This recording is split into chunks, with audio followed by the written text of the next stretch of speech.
name is David Gandy. My profession is expanding. Male model. I write, I produce, I do many things. So, but modelling is my bread and butter. The most famous thing is the light blue. Is the now iconic, and I don't use iconic loosely, but it now is the famous ad that came out in 2006, and we've just shot the third version now. Many people know me for different reasons. For many covers, I mean, we shot 23 covers of magazines last year.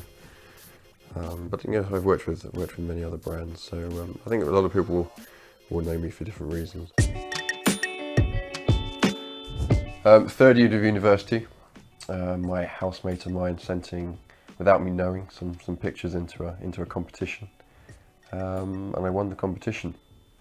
Came out of university, I didn't know what I was going to do at the time. Thought it might be fun for 6 months.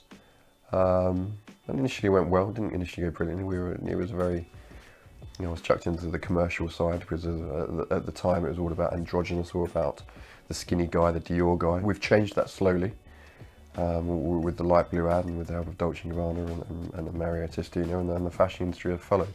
It was 5 years of, I always say, observing the industry and the best male models of the time as well, and see what worked, and seeing where the gaps were and where really I think we could take it. I get bored of anything very quickly, and this job allows me to has opened so many doors and has allowed me to do so many different things. My day never consists of the same thing. If I'm doing the same thing for 3 days, I'll be very surprised. So I'm travelling a lot, but I still have a base in London. And then when I'm here, I'm then writing or I'm working on the company. There's always an element of difference in there, and that's what I like. That's what I love about it.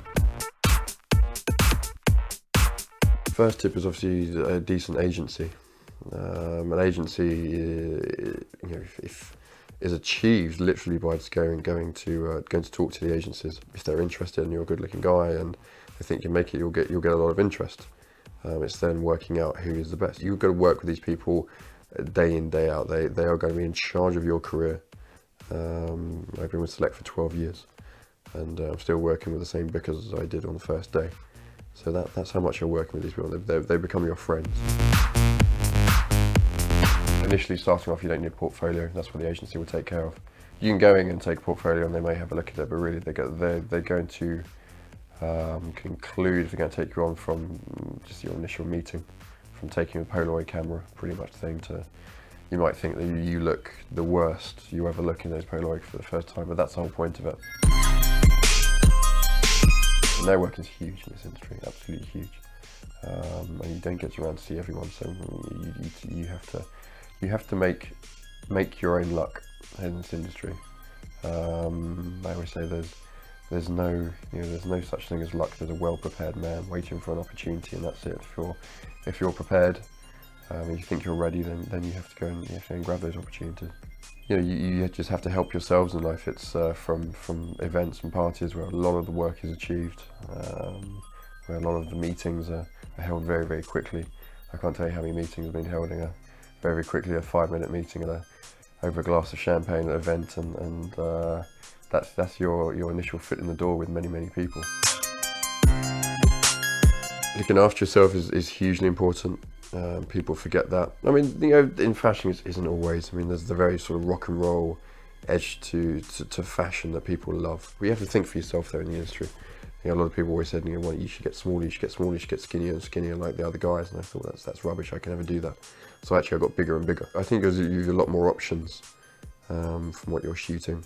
From then you can do underwear and swimwear, and you look great in a suit, and it gives you that extra element maybe over someone. You've got to differentiate yourself from the thousands of models over there. What makes you different? If you do make it, when you do make it, is just remember where you've come from. Remember, it hasn't been easy. Remember, people have helped you along the way. Remember to always thank those people, and then try and help out as many people as can. To stay humble. And they don't believe your own hype, because if you believe your own hype, it's you can quickly fall from that height, very, very quickly.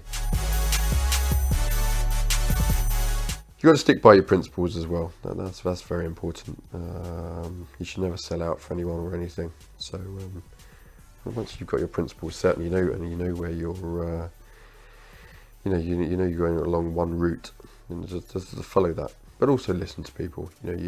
Once your agency are your experts in this, and talk to people I try and talk to any sort of young guys in the industry when they come up to me and give them as much advice. But there's not one platform that works for everyone. Everyone's got a different story.